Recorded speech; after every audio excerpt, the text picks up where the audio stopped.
Une longue vallée inclinée, un profond gouffre d'ombre au loin dans les montagnes. À l'intérieur des bras de la vallée, en haut d'un siège rocheux au pied de la montagne noire, tout y est sombre et pourtant éclairé, non par la lune, mais par une lumière vacillante qui souffle comme une exhalaison de décomposition, une lumière de cadavre, une lumière qui n'éclaire rien. Dans les murs, des fenêtres apparaissent, comme d'innombrables trous noirs regardant vers l'intérieur du vide, et le sommet de la tour tourne lentement, d'abord dans un sens, puis dans l'autre, telle une énorme tête fantomatique lorgnant dans la nuit. Il ne s'agit pas d'une description de la maison de vos beaux-parents, chers auditeurs, non, mais c'est bien là que nous nous rendons aujourd'hui avec Cyril et FX, à savoir Minas Morgul, avant de grimper vers la sinistre tour du col de Sirithungol.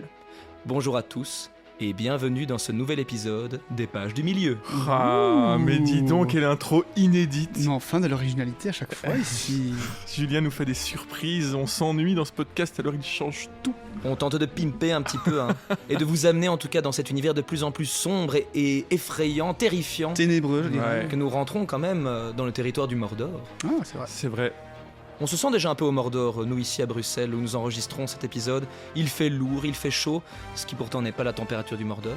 Oui, c'est vrai, Car nous il fait découvrirons froid, mais... au Mordor, il Ça fait dépend très des froid. endroits. En tout cas, la sensation que j'en ai, là, je pourrais croire être au Mordor, ouais, en effet. Ouais, c'était un jour pluvieux, mais bon, le soleil revient, normalement fin de semaine, nous serons au chaud. Alors je profite des images que vous avez de ce charmant endroit qu'est Sirithungol pour vous remercier de votre soutien, chers auditeurs, par message, commentaires sur nos pages Facebook et Instagram, ainsi que vous remercier de vos très généreux dons sur notre page Tipeee.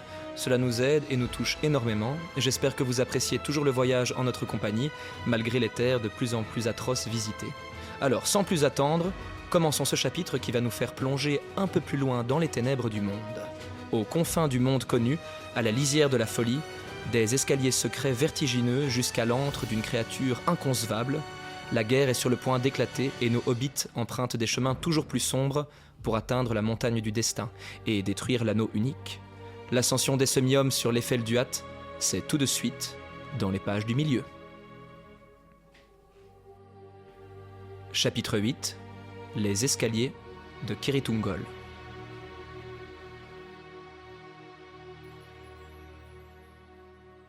Gollum siffle de peur.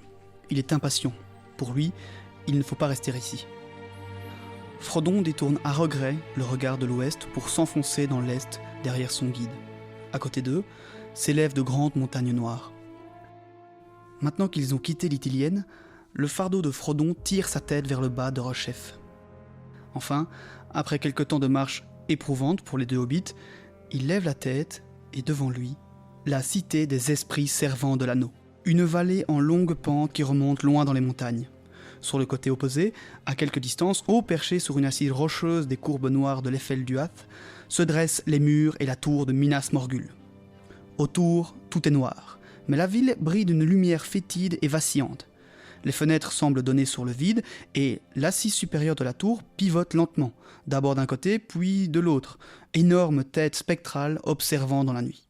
Alors là, si j'ai bien compris, c'est trop stylé, mais il y a littéralement un mécanisme qui fait tourner la tête sur une des tours de Minas Morgul. C'est exactement ça, oui. Ouais, c'est ouf, hein. Et on en avait déjà parlé récemment dans un de nos derniers épisodes, qu'il faut vraiment imaginer que Minas Ithil, maintenant devenu Minas Morgul, il y a vraiment une magie qui habite ces lieux, une magie noire, qui en plus de mécanismes physiques, de rouages, il y a aussi de la magie qui habite ces lieux, et c'est une magie qui rend l'architecture en fait de cet endroit totalement absurde et incohérente, et avec effectivement cette tour qui peut pivoter, qui peut observer.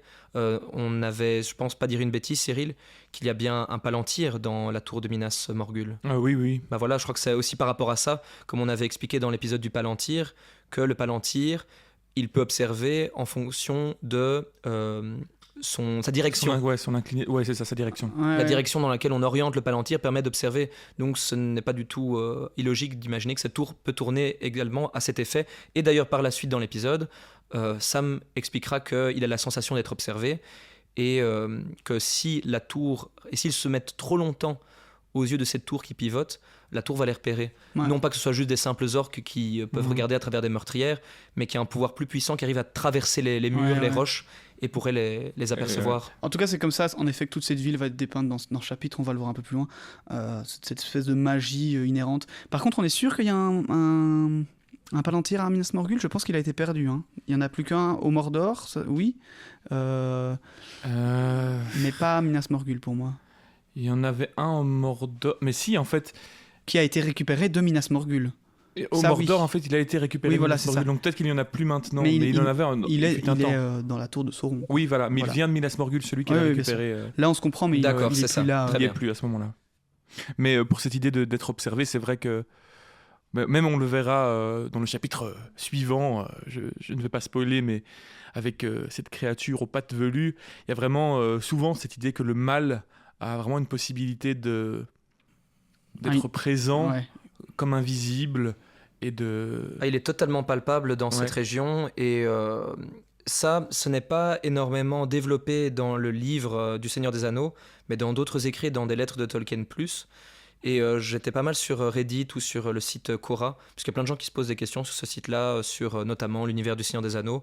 Parfois des questions qui sont assez prosaïques, genre à quel point le roi sorcier est effrayant, quel est l'être de Tolkien le plus terrifiant. Et donc en échelle de comparaison, il regardait Melkor, qui d'après les gens qui répondaient, ce serait lui, mais qu'à une échelle plus petite, pour essayer de comprendre la puissance de ces personnages-là, c'est déjà le roi sorcier était terrifiant, puisqu'il pouvait faire se suicider des orques à son commandement, tellement ils étaient effrayés et imprégnés par l'aura maléfique qu'il dégageait, que même les hommes les plus braves, même certains elfes, les elfes pouvaient fuir au contact du roi sorcier, ce qui est assez difficile à imaginer. Alors quand on se dit que Frodon et Sam et le lâche Gollum se retrouvent seuls dans cette partie si reculée du monde, dans, on va dire, cette combe des horreurs, le courage qu'ils ont dû avoir. Bon, certes, ils ont quand même la petite fiole de Galadriel avec eux, mais ils ont tellement les corones. Mais surtout, on va revenir sur le fait que les hobbits sont plus résilients. Je pense que beaucoup d'hommes n'auraient pas réussi à passer par là. Quoi. C'est sûr. Ils auraient succombé, ils auraient mis l'anneau, ils auraient été livrés. Ils se seraient suicidés ou quelque chose d'assez atroce comme ça. Mais... C'est vraiment un endroit terrifiant et je reviens encore avec ça, c'est très Lovecraftien. Donc pour celles et ceux qui connaissent un peu cet univers ou qui y sont sensibles ou qui sont curieux, allez lire quelques récits de Lovecraft et franchement vous pourrez avoir, je pense, une bonne idée de l'atmosphère qui doit régner dans cette région. C'est vrai que du peu que je connais de Lovecraft, je connais suffisamment pour connaître son ambiance et maintenant que j'ai lu, qu'on est à ces chapitres-là, je vois encore mieux ce que tu veux dire en parlant de ça. Ouais. Du coup, à la vue donc de cette tour et après un instant de stupéfaction, Gollum se reprend et tire le manteau de Frodon, cette fois-ci en silence, pour les presser de continuer. Ils arrivent au pont blanc, où la route répand une légère lueur jusqu'à la bouche béante de l'entrée de la cité. Sur les côtés, il y a de lugubres prairies remplies de pâles fleurs blanches lumineuses, à la fois belles et de forme cauchemardesque. Il en émane une certaine odeur de pourriture. L'eau qui passe en dessous du pont est fumante, et les statues au-dessus de celui-ci sont corrompues et repoussantes. C'est alors que pendant un instant, Frodon, se sentant chancelant, commence à avancer vers la cité, très vite rattrapé par ses comparses. Sam l'attrape et le porte. « Pas par là !» murmure Gollum. Mais il s'arrête instantanément de parler, alors que ses paroles déchirent le silence ambiant. « Oh, pour une fois, je suis d'accord avec lui. Redressez-vous, monsieur Frodon, dit Sam. » Frodon se passe la main sur le front, et dans un grand effort, il lutte pour détourner les regards de cette cité vers laquelle il a envie de partir en courant. L'anneau, lui, résiste, tirant sur la chaîne. Gollum et Sam, qui portent encore Frodon, courent précipitamment vers un petit trou dans la montagne, où démarre un petit sentier étroit, et ils commencent l'ascension. Gollum est presque invisible devant eux, mais se retourne régulièrement pour leur faire signe d'avancer, laissant briller le verre de Minas Morgul dans ses yeux. Représentation assez claire du verre qu'on peut apercevoir régulièrement dans ses yeux. Maintenant, plus haut, leur respiration se fait plus simple, la puanteur des fleurs étant assez loin, mais néanmoins, leurs membres sont là, ils avaient tous besoin d'une halte. « Oh, il me pèse lourdement, Sam, mon gars. Je me demande jusqu'où je pourrais le porter. » Gollum, lui, toujours terrifié, leur siffle de continuer. Mais Frodon ne peut plus avancer. Oh, pas se reposer ici, vous. Oh, tes yeux peuvent nous voir. En arrivant au pont, ils nous verront. Grimpez. Venez, monsieur Frodon, il a encore raison. On ne peut pas rester ici. À cet instant, le sol frémit, et il y eut un grand éclair rouge suivi d'un coup de tonnerre. Et Minas Morgul répond à son tour avec des zigzags de flammes bleues jaillissant de la tour. Un cri déchirant se fait entendre, mêlé de hennissements de chevaux fous. Les hobbits se couvrent les oreilles. Frodon jette un œil à la cité dont les portes sont maintenant ouvertes. Une armée d'hommes vêtus de noir en sort, menée par des cavaliers, dont un, plus grand que les autres, encapuchonné d'un aume, tel une couronne qui scintille d'une inquiétante lumière. Le Seigneur des Neufs. La blessure de Frodon palpite. Le cavalier s'arrête soudain et balaye du regard les plaines devant lui. Le porteur du fardeau sent alors la plus grande urgence de mettre à l'anneau qu'il n'ait jamais eue. Mais il le sait, que ce dernier ne ferait que le trahir, et il tient le coup. Mais un grand pouvoir extérieur force la main de Frodon, qu'il amène jusqu'à sa poitrine pour attraper un objet qui lui semble dur et froid. C'est la fiole de Galadriel. Et à ce contact, toute pensée de l'anneau s'évanouisse, en même temps que le roi sorcier reprend sa route. Jamais une armée aussi grande n'était sortie de ses murs depuis Isildur pour traverser l'Anduin, et pourtant, ce n'est ni la seule, ni la plus puissante de l'ennemi. Ouah. Eh bien, Heureusement qu'on connaît la suite, hein, parce que...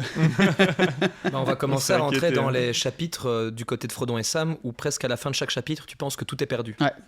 J'ai d'ailleurs écrit Ouais. dans les chapitres précédents de... Enfin, je spoil un peu ma propre intro la semaine prochaine, mais en disant qu'on arrêtera sur un cliffhanger à l'américaine, Ah oui, parce que Ouais, c'est vrai j'aime que là, ça. on est à chaque fois... la même fin des deux tours est et la fin du exceptionnelle pour livre, ça. ouais, clairement. Ouais. Et vous avez vu, du coup, une armée d'hommes vêtus de noir sort des murs de la cité, donc... les hommes, ouais, Est-ce que ce seraient donc des hommes au service des Neufs ? probablement.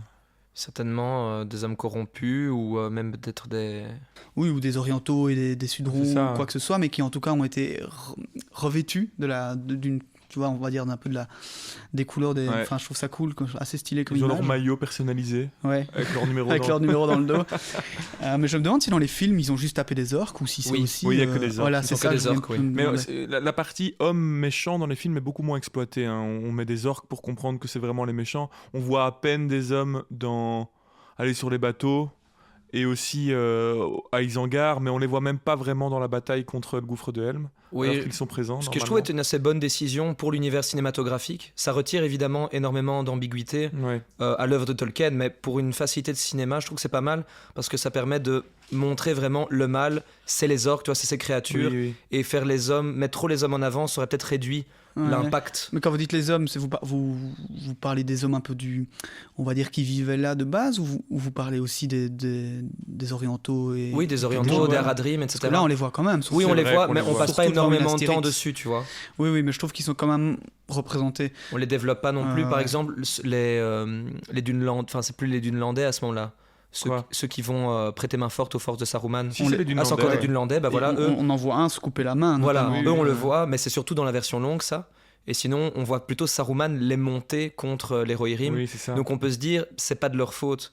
Et je crois que la volonté était vraiment d'accentuer, c'est les hommes en général contre les forces du mal, ouais. et pas oui. contre d'autres hommes. Ils montrent quelques exceptions, mais c'est C'est vrai ça. que c'est moins présent. Ici, c'est quand même une armée du coup que d'hommes qu'on voit. Et on a quand même sortir. Faramir qui a ce discours dans le film qui dit lorsque un soldat tombe mort Ouais. devant Frodon et Sam, oui, mais vous dites que c'est un ennemi, mais Oui. sa mission n'était peut-être pas différente de la vôtre. Qu'est-ce qu'il en sait Ouais. Oui, on en a parlé justement les autres fois, sachant qu'Aman a eu beaucoup de raisons de pouvoir se révolter. Voilà. Partie d'ailleurs qui est de Sam. Hein, Peut-être même qu'il a il y été deux embrigadé pour se retrouver là et que lui préférait rester chez Ouais. lui en paix. Ouais. Mais oui, en tout cas, oui, une armée d'hommes. Voilà, on n'en sait pas plus. Je sais pas si on a plus d'informations. En noir. Alors moi je vérifie et quand ils disent en noir, en fait c'est surtout des orques en fait hein, quand même. Ah ouais. Il est mis dans le livre homme, hein, donc Ouais. voilà. Moi, Non, c'est ça qui Bah il y a des hommes aussi en fait, il y a des hommes, il y a des orques de Morgul, du Mordor. J'aime à Des m'imaginer. trolls, il y aura des trolls aussi, Ouais. les Nazgûl évidemment, et il y a des hommes. Donc voilà, il y a un peu de tout. J'aime à m'imaginer une petite section d'élite des Nazgûl, quoi. Bien Et donc sapés ça- en noir. Là, on est d'accord que cette armée-là, c'est précisément l'armée qui vont pour les champs de Pelennor. Exactement. Ok. C'est l'armée qui va traverser Osgiliath en fait. Mais tu crois qu'elle est rejointe aussi par des armées qui viennent des portes noires du Mordor? Pas si oui. vite, Cyril, attendons le retour du roi pour en savoir plus. Non, mais du coup, oui. Donc, en fait, là, à ce moment-là, il y a des hommes. Visiblement, dans le livre, c'est comme ça que c'est donné. Mais peut-être qu'ils sont rejoints par des orques par la suite, tu vois. C'est un peu comme ça que je me l'imaginais. D'ailleurs, cet éclair rouge qui arrive, est-ce qu'il vient du Mordor ou est-ce qu'il vient plus loin du Mordor? Parce que dans le livre, en fait, c'est un peu mal expliqué. On dit juste que les montagnes autour sont éclairées de rouge, mais puis seulement, il est dit d'ailleurs explicitement que Minas Morgul répond dans cet éclair mais à mon bleu avis, oui, c'est jaillissant. Du coup, j'ai un peu l'impression que cet éclair rouge vient de plus loin Oui, c'est ça.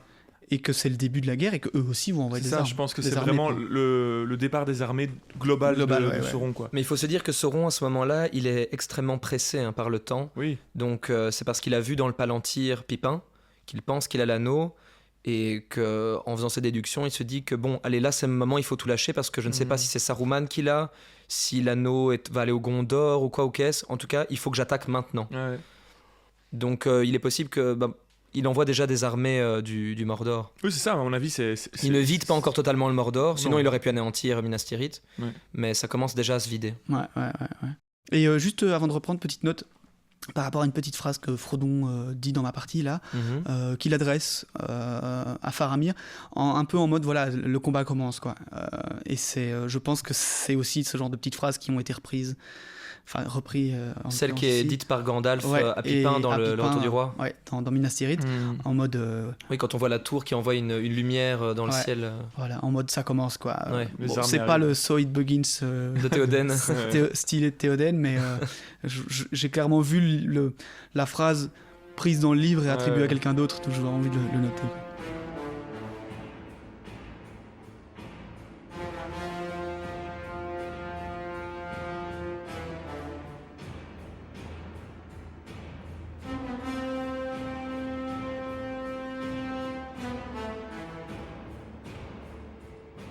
Frodon se secoue, et soudain son cœur se tourne justement vers Faramir.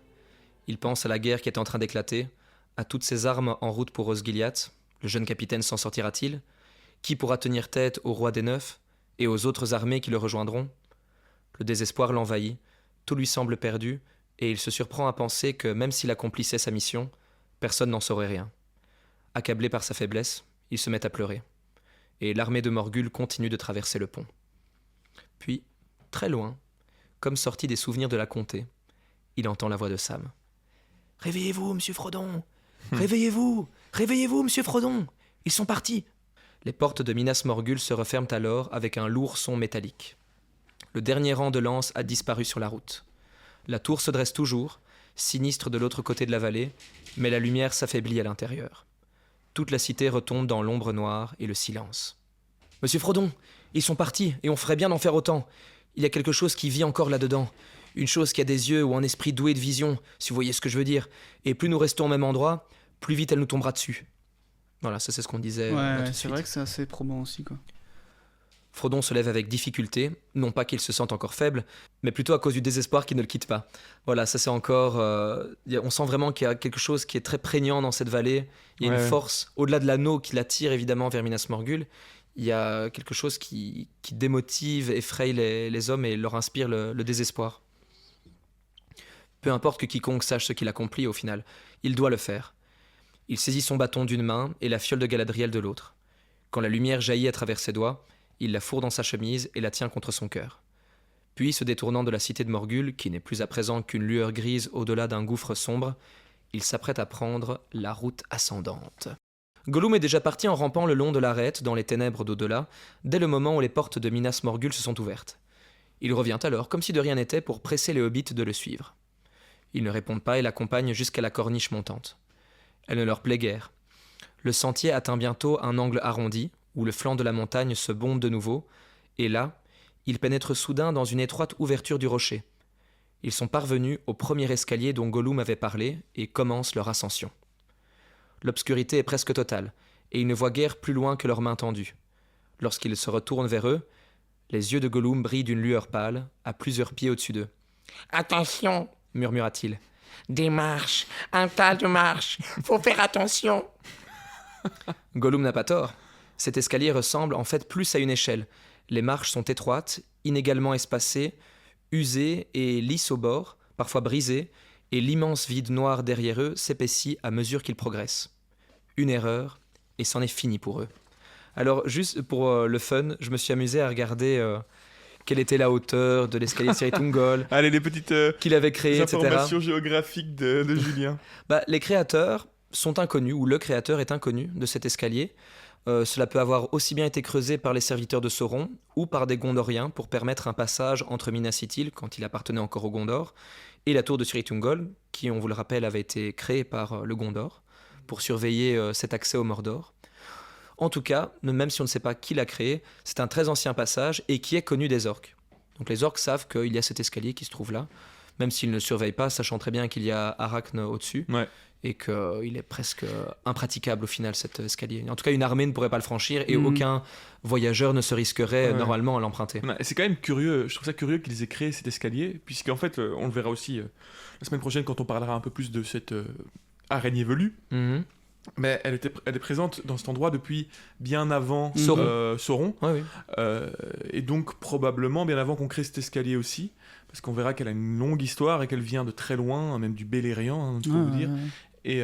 Et donc, pourquoi avoir été créé un escalier à côté de ces grottes et de sa tanière, en fait c'est un peu curieux. Il est imaginable, si on part du principe que ce sont les orques qui l'ont créé, ce serait peut-être pour s'échapper, tu vois, pour avoir quand même 2 accès si possible.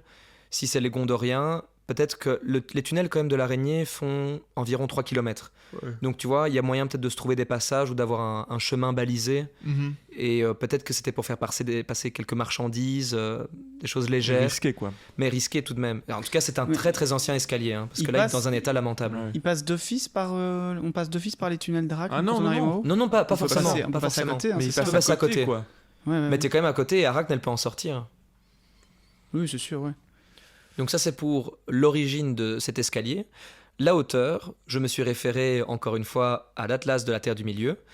L'escalier en lui-même ferait 600 mètres de haut.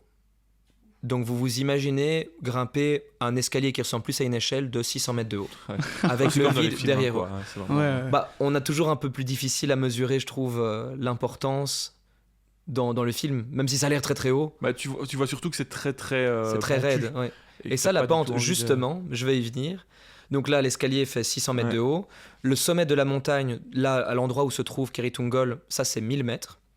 Le tunnel d'Arachne, comme je vous le dis, lui, il monte et il descend, en fait, dans la montagne. Ouais. Et il fait environ 3 km de long. Et l'angle moyen de la progression de cet escalier, c'est 71 degrés. Ah ouais. Donc c'est vraiment costaud. Ouais, c'est ça. c'est... Très, très costaud. Ouais, c'est vraiment ce qu'on voit, quoi. C'est même pas un escalier, c'est un chemin d'escalade. Ouais, vraiment, c'est... Bah, j'adore ce petit passage dans le film où t'as le pied de Sam quoi, qui glisse Ouais, sur ouais. les marches gluantes et je trouve que C'est ça. Puis quand ils dorment, là, sur le côté, Ouais, genre, ouais. tu te dis, mais non, mais moi, je roule, tu meurs. Ça me stressait quand j'étais Ouais. petit, je me souviens. Ouais, Cet escalier qui a l'air presque goudronné. Ouais.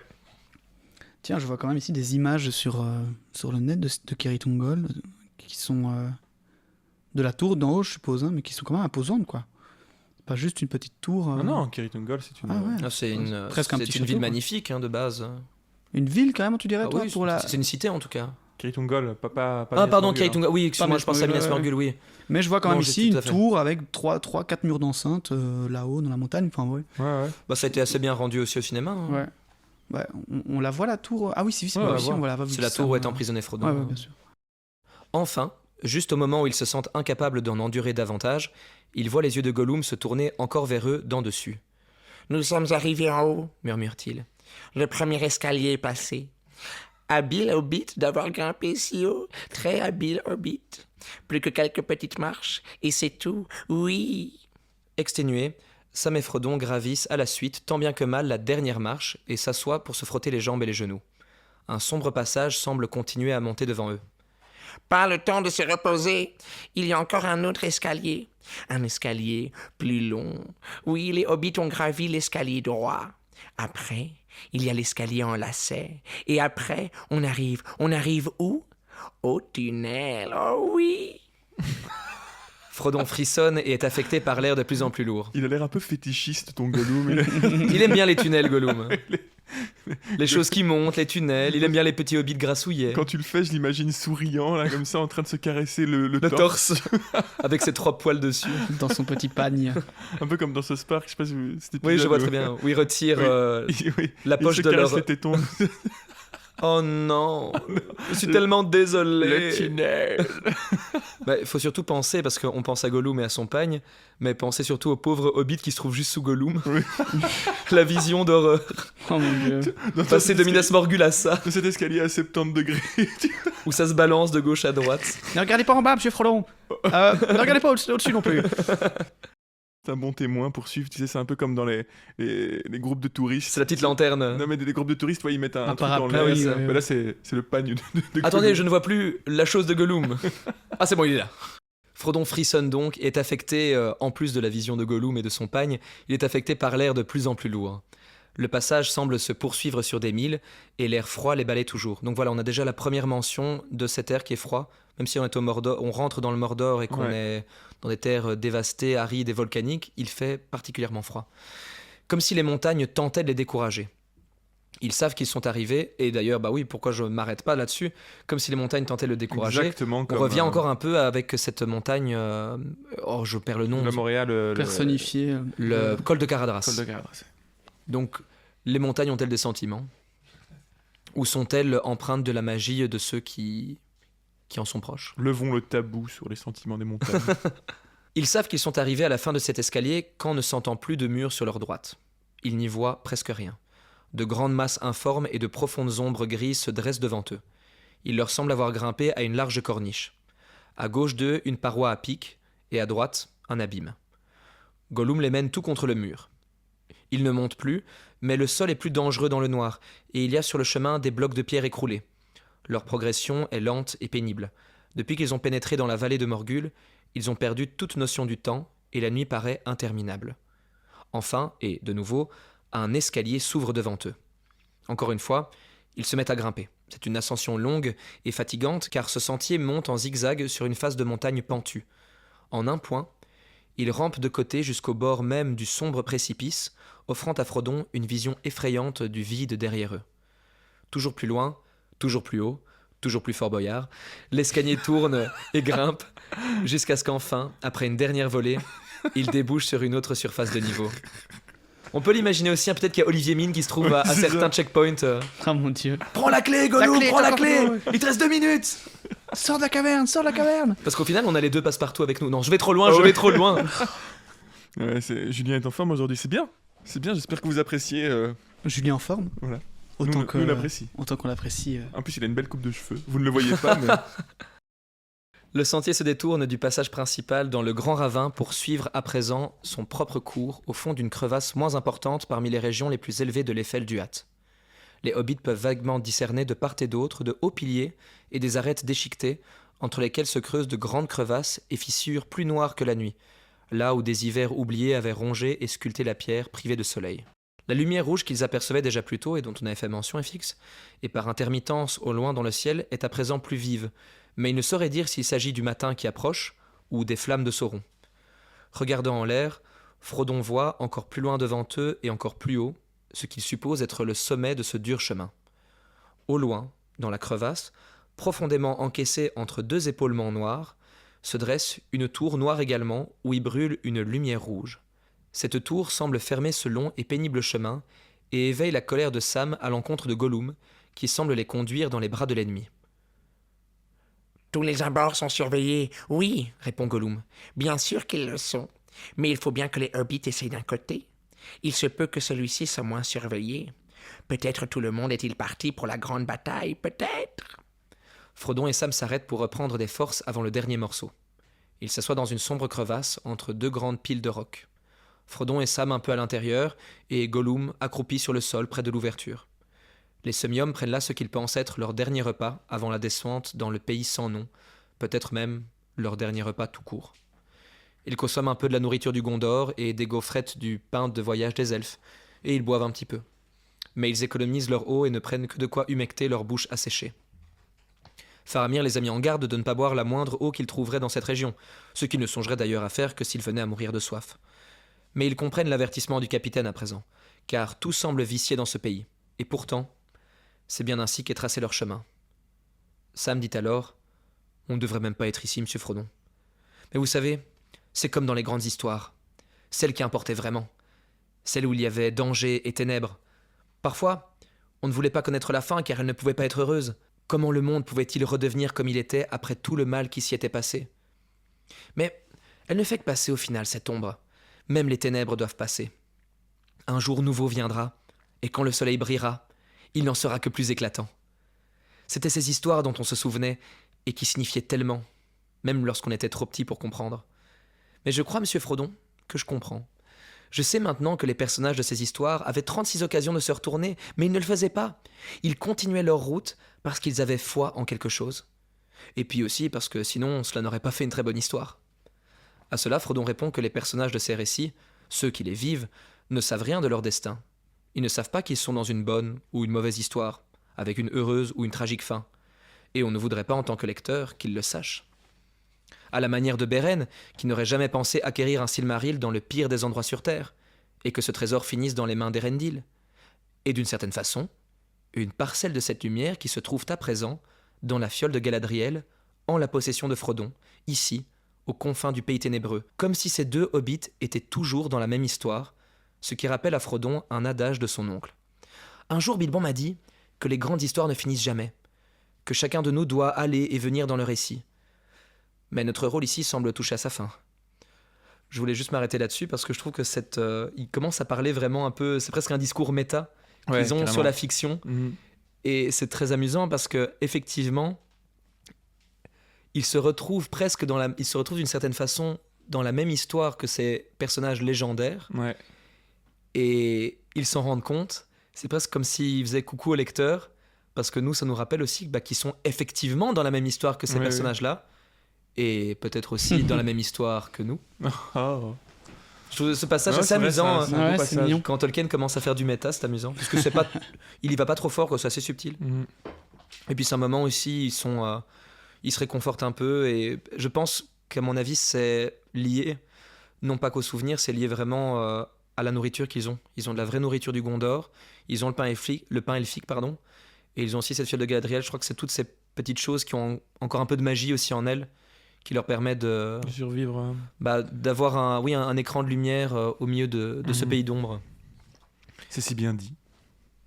Mais Frodon, lui, quand même, il est un petit peu sarcastique et il pense tout de même qu'ils vont pas s'en sortir, peut-être même qu'ils ne vont pas accomplir leur quête, ce qui fait rire nerveusement Sam à cette idée.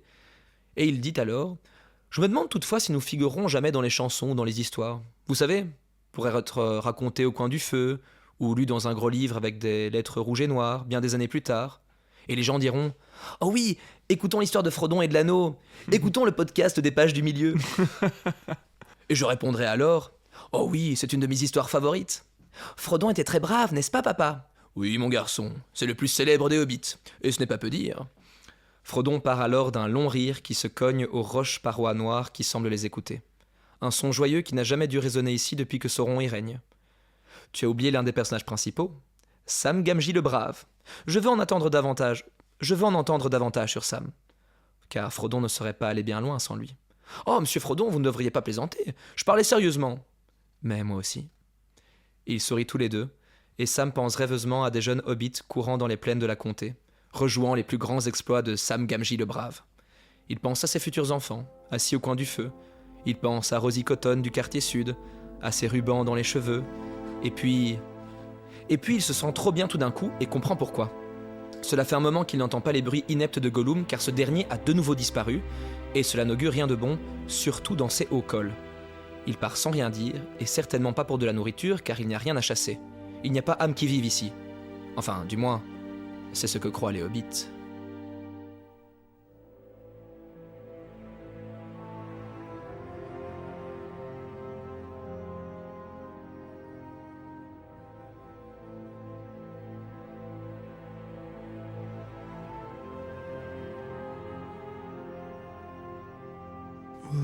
Tan, tan, tan. Bon, aussi mignon que tout ça paraisse, s'imaginer un peu les enfants, etc. De toutes les fois où on a repris le rôle, où on a joué le Seigneur des Anneaux dans le jardin, personne n'a malheureusement pris Sam. C'est On vrai. était tous soit Legolas, soit Aragorn, etc. Bon, Ouais, Sam, même pas dans, Frodon. Sam dans l'affrontement contre l'araignée, moi je veux bien. Hein. Ouais, c'est vrai. c'est Ouais. vrai. Contre Gollum aussi, il y a moyen de faire des trucs un peu C'est stylés. pas pour aujourd'hui, ça. Mais peut-être, qui sait, hein, que les générations prochaines Prendons Sam, non. prendront Sam, non Bah, Catégorie, non, oublie. Bah, il paraît bien que Sam était pour Tolkien le héros C'est vrai, de c'est l'histoire. Oui, c'est vrai, il paraît. Et en même temps. Est-ce qu'il l'a dit clairement? Mais c'est ça en fait. En fait, C'est c'est un pas- post que Il j'ai l'a souvent vu revenir Il sur, l'a sur les Il réseaux. l'a dit. Non, je sais, je faisais une blague. Il l'aurait dit, mais dans la bouche de Tolkien, ce n'est pas pareil que Joe le Prolo qui va dire ouais, de toute façon, c'est Sam le meilleur. Non, tous les personnages sont Oui, oui, mais très très forts. Frodon est extrêmement héroïque aussi, mais que ce serait Sam qui aurait vraiment, on va dire, le petit côté héros en plus, tu vois. Parce ouais. qu'il y a quand même une très belle évolution, hein, Mais Sam c'est vrai aussi. que j'entends souvent cette phrase et peut-être qu'il l'a dit dans une lettre ou autre. Peut-être, je pense que je n'ai jamais c'est une trouvé mention, à l'extrait. mon avis, très brève. Ouais. Mais oui, mais c'est dans une lettre qu'il répondait à qui était le vrai héros De tous les temps. des Anneaux. Bah, après, ça reste une over-simplification de la chose, j'ai Oui, l'impression. bien sûr. Mais que lui, c'était un peu, de façon à dire, c'était un peu son personnage préféré, dans le Ouais. sens aussi, de la façon dont je le perçois, c'est que c'est celui de tous qui avait le moins à défendre, en fait. Parce Mhm. que c'est... Bah, c'est dans son parcours, je crois qu'on parle Ouais. d'acte tous, d'héroïsme. tous sont soit justement déjà héros, Ouais. déjà nobles, même Frodon et même Merry et Pipin sont Ouais. tous un peu de Aragorn, famille, clairement aussi. alors que Sam Gandalf aussi. est celui qui fait preuve du plus de valeur, alors qu'il vient de l'endroit où il y en a, entre gros guillemets, le moins. Oui, c'est vrai. Et puis c'est lui qui a peut-être finalement l'acte héroïque le plus désintéressé de tous, il n'a aucune raison de faire ce qu'il fait, à Ouais. part simplement l'amour. Pour qu'il a fraternité pour Frodon. Parce que même lorsqu'il Et va protéger Frodon de l'araignée, Ouais. ou qu'il va penser que Frodon est mort, il va le pleurer, il ne va pas vouloir s'accaparer l'anneau Ouais, bien directement, ce qu'un Gollum aurait fait sans vergogne, ou que peut-être même des hommes entre eux auraient pu se faire. Bah, on peut voir la différence avec Gollum qui lui a tué Tuer son son meilleur ami pour l'anneau. pour Ouais, ouais, l'anneau, ouais. et ici Ça n'a pas traversé l'esprit de Sam à non. un seul moment. Sam essaye de sauver la personne qui lui donne Tiens, l'anneau. c'est vrai que vu comme ça, est-ce qu'il n'y a pas une petite piste de réflexion? On parlait souvent un peu de thèse Ouais, antithèse mais si. entre Gollum et Sam. Non mais oui, Ouais, comme ouais. tu dis vraiment, l'un sauve son ami qui doit porter Ouais. l'anneau, l'autre tue son ami qui doit porter l'anneau pour le prendre. Mais finalement, ils sont très antagonistes ouais, dans ouais, toute ouais. cette relation. C'est vrai, ouais, j'avais jamais vu ce parallèle. Enfin, évidemment, on a tous, enfin, Ouais. dans un sens, mais là, Ça je parle saute pas vraiment forcément plus, aux yeux. plus métaphysique, d'aller plus loin dans l'analyse. Il y a Ouais, c'est vraiment vrai. une vraie comparaison. Ce qui est assez beau aussi dans le film de Jackson au final, c'est de commencer par le meurtre de Gollum, de Sméagol sur son meilleur ami, et tu finis quasiment le film sur Sam qui va sauver Frodon, qui lui serait prêt à se sacrifier, Ouais, ouais, ouais. et qui va renoncer à l'anneau. Hein. Ouais, c'est Mm. vrai, j'avais jamais vu ça comme ça. Mais d'autant plus que je crois que ça appuie encore plus le fait que effectivement Gollum, enfin Sméagol plutôt, c'est pas vraiment des hobbits, parce qu'on a répété plusieurs fois que les hobbits avaient plus de résistance au pouvoir maléfique de l'anneau. Je pense aussi que c'est pour ça peut-être que les hobbits tiennent mieux et que Gollum potentiellement a moins résisté en Comment final. ça, c'est pas vraiment un hobbit? Bah, ce sont Carrément un hobbit. bah, c'est pas des hobbits, c'est des cousins, tu vois, en termes Non. d'espèces. Non, c'est des cousins. C'est des C'est hobbits. des hobbits. Bah, c'est la race des forts, c'est une autre race. Non, c'est juste que non, c'est des hobbits, c'est juste que c'était une peuplade des hobbits. Et D'un endroit simple- différent. mais Simplement, c'est- les hobbits que sont Sam et Frodon sont le résultat des peuples qui ont migré et De peut-être croisement. se sont mélangés. Mais c'est la même race, il n'y a pas de différence. Ah ouais Ouais. Ce serait comme dire qu'un espagnol d'il y a 1000 ans n'est pas identique à nous. Ouais. Alors qu'évidemment, il va y avoir des différences. Ah oui, je ne voulais pas avoir des propos si Non. mais si tendancieux. Il va y avoir des différences peut-être de taille, parce que la taille Ouais. moyenne a changé. Il y a des différences de couleur de peau, parce qu'il y a 1000 Ouais. km entre les deux. Mais globalement, ça reste. c'est la même espèce. Bon, moi C'est j'étais la confus alors par le fait qu'il se trouvait géographiquement beaucoup plus à l'est. Ah oui, mais près c'est de parce que c'est Landor. avant la migration des hobbits. C'est ça. Donc c'est avant qu'ils dépassent justement le col du Caradras et qu'ils arrivent à l'endroit de la comté. C'est ça qui m'a fait tromper. Mais ce sont bien des hobbits. Ok, mais à culpa, je retire. Tu ne seras pas invité au prochain enregistrement du Oh prochain non, épisode. allez, c'est mon épisode préféré. Si, il faut le garder, il fait des On blagues, il fait t'avait rire les auditeurs. Ah, c'est vrai, c'est vrai. Mais on avait dit 3 blâmes. 3 blâmes et fini. Bon, donc, allez, c'est premier, carton allez. jaune. À 3 blâmes, tu auras un carton rouge. À 3 cartons rouges, tu as... Bon, j'arrête là.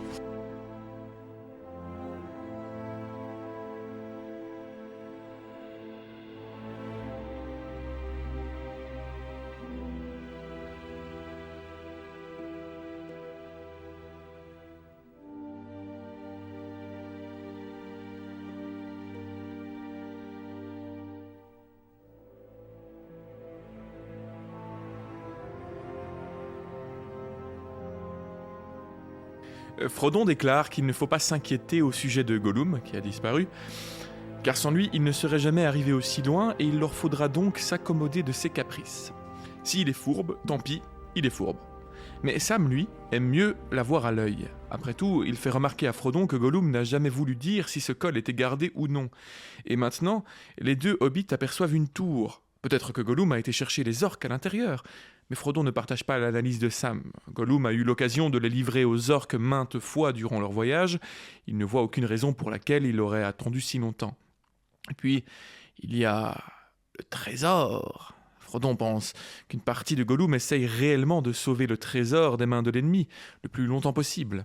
Ce serait l'ultime désastre si l'ennemi le reprenait. Mais Sam n'est toujours pas rassuré. Il pense que plus ils approcheront du col et du pays de l'ennemi, plus le Schlinger, comme il l'appelle, prendra le pas sur le fouineur. Autrement dit, il ne voit pas Gollum les laisser passer la frontière avec son précieux trésor sans leur mettre des bâtons dans les roues. Après ces conclusions, Sam invite Frodon à dormir, tandis que lui veillera sur son maître. Il invite Frodon à poser sa tête sur ses genoux et déclare qu'avec son bras autour de lui, personne ne pourra mettre ses sales pattes sur lui sans qu'il soit au courant. Et c'est ainsi que Gollum les trouve, des heures plus tard, à son retour, lorsqu'il redescendit furtivement le sentier menant aux ténèbres d'en haut. Sam, assis, le dos contre la pierre, la tête penchée sur le côté, respire bruyamment. La tête de Frodon repose sur ses genoux, noyée dans un profond sommeil. Sur son front blanc est l'une des mains brunes de Sam, tandis que l'autre repose doucement sur la poitrine de son maître. La paix se lit sur leurs visages, tandis que Gollum les observe. Et une expression étrange passe sur son visage à lui, émacié et famélique. La lueur de ses yeux s'éteint, et ils deviennent gris et sombres, vieux et fatigués. Un spasme de douleur semble le tordre, et il se détourne, jetant un regard en arrière vers le col, secouant la tête, comme en proie à un débat intérieur. Puis, il revient vers eux, allongeant doucement une main tremblante qu'il pose sur le genou de Frodon, avec une extrême précaution. Mais son toucher est presque une caresse. Pendant un bref instant, si l'un des dormeurs l'avait vu, il aurait cru regarder un vieux hobbit fatigué, racorni par les ans, qu'il avait porté loin au-delà de son temps, loin de tous ses semblables et amis, et des champs et des rivières de sa jeunesse, une vieille créature affamée et pitoyable. C'est d'une tristesse. Ouais, et j'aime trop ce moment. Ouais, c'est beau. Je l'ai gardé tel quel, là, je ne l'ai pas résumé, à ce moment où Frodon est... Enfin, je l'ai mis au présent. Bah, tout est dit. Oui, c'est ça. Et en fait, c'est un peu la même chose que Frodon a vu d'ailleurs chez Bilbon aussi, par moment. Ouais. Mais c'est un moment où, donc, du coup, il y a une... où d'un coup, vraiment, Gollum redevient réellement Sméagol. Ouais. Et il a même un geste de tendresse envers Frodon. Une caresse sur son genou. Il va même pas pour chercher l'anneau, il vient poser sa main sur son genou. Il regarde en arrière comme en proie à un débat intérieur, donc il se demande si vraiment il va les emmener faire ça. C'est presque, moi j'ai un peu l'image, je sais pas pourquoi j'imagine sa tête comme Dark Vador quand on enlève son casque à la fin du 6, de l'épisode 6. Vous savez, ce visage qui était censé être un méchant, mais qu'on découvre souriant. Enfin, il sourit pas, mais il est ému de voir Luke. Il n'est pas si monstrueux que ça au final. Il a encore des caractères humains dans son visage. Et on redécouvre l'humanité derrière le masque. Et j'ai un peu l'impression que c'est un de ces moments-là où Gollum, son visage redevient hobbit, redevient lui, mais triste et vieux, desséché. Il y a tout le tragique qui est à ce moment-là, vu que là on voit Gollum en fait, Sméagol tel qu'il est vraiment, à savoir c'est un pauvre petit hobbit, corrompu, et qui a passé son temps et qui a plus de 600 ans, quoi. Enfin, 600 ans, 500 ans. 500 quelque chose, ouais. Au mauvais endroit, au mauvais moment. Et c'est aussi une image terrible, c'est de se dire c'est ce que pourrait devenir Frodon, c'est ce qu'aurait pu devenir Bilbon. Ouais, c'est... Mais qu'il y a quand même encore de l'espoir, tu vois, quelque part. Et qu'il hésite. Bon, il va pas hésiter longtemps, malheureusement. Certes, mais il y a encore cette possibilité de rédemption, encore dans la thématique chrétienne. Il y a toujours du bon au final, même dans ces créatures les plus corrompues, les plus viles, les plus répugnantes. Il y a encore cette part de ce qu'il était avant. Ouais, c'est encore possible, mais vous allez voir que ça va être rendu difficile par un certain Sam, pour le coup, sur qui on donne beaucoup, qu'on donne beaucoup de qualité. Ouais. Mais ici, pour le coup, il joue un rôle quand même assez négatif, en fait, dans la possibilité de rédemption. Il va briser ce tableau merveilleux. En plus, ils sont tous les trois ensemble, qu'est-ce que c'est beau. Donc, je reprends à ce contact donc de Gollum caressant la jambe de Frodon. Ce dernier remue et s'écrie doucement dans son sommeil, évidemment surpris, et Sam se réveille instantanément. « Et toi ?» dit Sam brusquement. « Qu'est-ce que tu fais là ?» Rien, gentil maître. Je veux bien te croire, dit Sam. Mais où étais-tu parti fouiner, espèce de vieux scélérat? Fouiner? Hobbit toujours tellement poli, oui. Oh, les gentils Hobbits. Sméagol les conduit à des chemins secrets que personne d'autre n'a jamais trouvés. Fatigué qu'il est, assoiffé. Et il les guide, il leur fraye un chemin, et ils disent fouine, très gentil, ami. Oh oui, mon trésor, très gentil. Sam se sent un peu coupable, mais pas moins méfiant. Et il s'excuse en lui expliquant qu'il l'a fait sursauter. Mais Gollum reste vexé. Sam lui demande alors s'ils sont déjà demain, ce à quoi la créature répond par l'affirmatif. Sam s'empresse alors de réveiller Frodon et l'encourage à se lever car devant eux se trouve la dernière ligne droite. « La dernière ligne droite » dit Frodon. « Sméagol, salut, as-tu trouvé à manger? Es-tu reposé ?» Pas manger, pas reposer, pas rien pour Sméagol, c'est une fouine. Sam fait claquer sa langue à ces mots, mais se contient. « Il ne faut pas t'affubler de noms, Sméagol, dit Frodon. Ce n'est pas sage, qu'il soit vrai ou faux. » Sméagol doit prendre ce qu'on lui donne. Ce nom vient du gentil maître Sam Sagas, le hobbit qui sait tout. Sam tente de se justifier auprès de Frodon. Oui, il a employé ce mot-là, fouine, mais parce qu'il s'est réveillé en sursaut, c'est tout. Et puis il s'est déjà excusé. « Allons, laisse, puisque c'est ainsi, dit Frodon. Mais il me semble que nous arrivons au fait, toi et moi, Sméagol. Dis-moi, pouvons-nous trouver le reste du chemin par nous-mêmes? Nous sommes en vue du col, d'une entrée, et si nous sommes capables de la trouver, alors je suppose qu'on peut considérer que notre pacte est rempli. Tu as fait ce que tu avais promis et tu es libre de te rendre là où tu pourras manger et te reposer, où que tu désires aller, sauf chez les serviteurs de l'ennemi. Et un jour je pourrai te récompenser, moi ou ceux qui se souviendront de moi. » Non, pas encore, oh non. Ils ne peuvent pas trouver le chemin eux-mêmes, hein? Oh que non. Le tunnel s'en vient. Sméagol doit continuer. Pas reposer, pas manger, pas encore.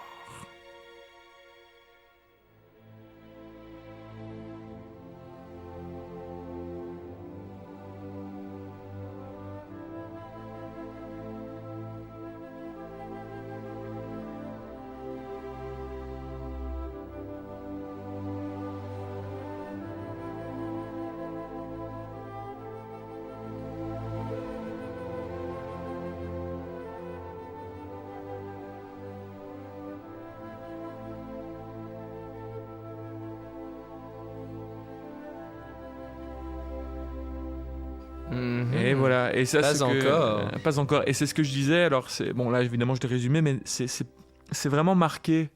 Vous avez pu déjà peut-être le sentir dans ma narration, mais c'est vraiment marqué dans cette fin de chapitre. T'as ce moment où Gollum est vraiment en train de revenir à lui et c'est coupé par Sam. Et Sam a vraiment beaucoup de mal d'accepter le fait qu'il est trop dur avec lui. Et en fait, et Frodon et Sméagol revient plusieurs fois avec fouine en mode vraiment il a été vexé et ça l'a ramené à quelque chose de très négatif, quoi. Ça le ramène dans ses côtés, ses démons. Et tu parlais de ces thématiques de rédemption, effectivement, je pense mais c'est aussi traité par Tolkien à ce moment-là de la nécessité du pardon et qu'on doit accorder à tout à chacun, et que Sam échoue à donner à Sméagol. Ouais, c'est vrai, ça. Il échoue complètement à lui donner ce pardon et cette possibilité de rédemption. Il n'accepte pas qu'il puisse devenir être bon, en fait, au fond. Puis un caractère de détermination aussi, tu vois, le fait qu'il l'appelle ainsi le puant, le fouineur, etc., bah, ça ne fait qu'encourager Gollum, en fait, à prendre plus de place sur Sméagol, j'imagine. Tout à fait, oui, c'est ça. Parce que lui, il s'en amuse, peut-être en façade, mais ça ne fait que nourrir cette image-là. Il va pas lutter pour donner tort à Sam. Non, bien sûr. Et c'est un passage qui est repris un peu... Bon, après, il y a l'épisode des miettes, hein, quand on est dans l'escalier, etc., qui est un peu différent. C'est marrant, hein, ça. Ouais. Donc, c'est pas du tout dans les livres. Ouais, hein. mais par contre, le passage-là, je sais plus si on dans les livres aussi un peu plus tôt, mais je crois qu'ils sont à Osgiliath ou quoi, et que Sam, du coup, engueule Gollum à un moment, et c'est à ce moment-là, dans le film, que Gollum revient... alors que justement pendant tout un passage on avait que Sméagol. C'est quand ils sont dans l'Itilien, avant qu'ils se fassent choper par les Rangers. Et il le traite de puant et c'est là il a une petite altercation avec Frodon qui lui dit ouais mais arrête de l'appeler comme ça. Il essaye de changer. Moi je veux croire qu'il peut redevenir comme il était. Et on comprend en fait que Frodon a lui-même peur de devenir ainsi. Oui, c'est ça. Et qu'il veut espérer qu'il y a une possibilité de rédemption et de pas être totalement corrompu par l'anneau. Enfin, par la suite justement Sam, excuse-moi, je termine juste ça. Sam justement va essayer de rabibocher Sméagol avec Frodon, parce qu'on a ce moment un peu bizarre qui est aussi dans les livres d'une certaine manière, quand Frodon trahit Gollum en le livrant à Faramir et à ses hommes. Et là, on voit clairement dans le film que c'est ce moment-là qui a C'est fait ça, dire ouais. à Sméagol, qui avait enfin pris la place, qui a permis à Gollum de revenir, et que c'est à ce moment-là qu'il s'est dit « Ok, je vais les donner à l'araignée, c'est sûr ». Ouais, clairement. Mais c'est pas ça. Ce qui paraît être une erreur énormissime. Et Sam, du coup, à la fin, quand il quitte Osgiliath, il s'arrête, il est un peu derrière, et Gollum dit « au fait, vous savez que Frodon, il l'a fait pour vous sauver, hein. Donc pas de coup fourré, vous ne la faites pas à l'envers. Il l'a fait vraiment pour vous sauver. Maintenant, c'est bon, c'est gentil. Hein. Il a fait, et oui, très gentil, maître. » Ouais, mais du coup, ici, on voit vraiment que Sam a une grande responsabilité dans... En tout cas, une grande, je sais pas, c'est difficile. Cela aurait-il suffi ça, on peut Oui, se on peut poser pas la question. s'imaginer, mais ouais. Néanmoins, Il n'a pas aidé. il n'a pas aidé et il a été, il a été vecteur du De retour l'échec de du retour Gollum Frodon, de Sméagol. pardon. du retour de Gollum en Sméagol, ouais. Et voilà, c'est la fin de cet épisode avec une belle traversée assez longue dans ces cols noirs où nous n'y avons Ouais. pas vu grand-chose à part le pagne de Gollum. Comme repère à travers la brume. Nous avons eu des visions cauchemardesques, du désespoir, mais aussi pas mal d'espoir, mine de rien. L'impression qu'au plus nous allons avancer dans les régions ténébreuses et désolées, au plus nous allons peut-être avoir des petits moments comme ça de bonheur auxquels se raccrocher. Il y en aura peu, mais ils seront beaux et intenses. Avec la fin de cet épisode, je vous rappelle notre plaisir que nous avons à vous retrouver chaque dimanche. Nous vous retrouverons d'ailleurs dimanche prochain pour l'avant-dernier chapitre des 2 tours. Et ce ne sera pas un chapitre des moindres, car nous allons enfin rencontrer une des créatures les plus anciennes, les plus hideuses, les plus effrayantes de la Terre du Milieu. Arachnophobes, soyez prévenus, la semaine prochaine, nous rentrons dans l'antre de la terrible Arachne. Et si vous ne voulez pas manquer l'épisode suivant ainsi que celui d'après qui sera le dernier pour cette saison-ci, que cet épisode-ci vous a plu, n'hésitez pas à lui laisser une note sur la plateforme avec laquelle vous l'avez écouté. Partagez-nous toujours vos remarques, questions, comme nous l'avons dit, sur notre page Facebook, Instagram, par mail également. Et je vous dis, chers auditeurs, chères auditrices, ainsi que FX et Cyril, prenez soin de vous et à la semaine prochaine. À la semaine prochaine. Ciao.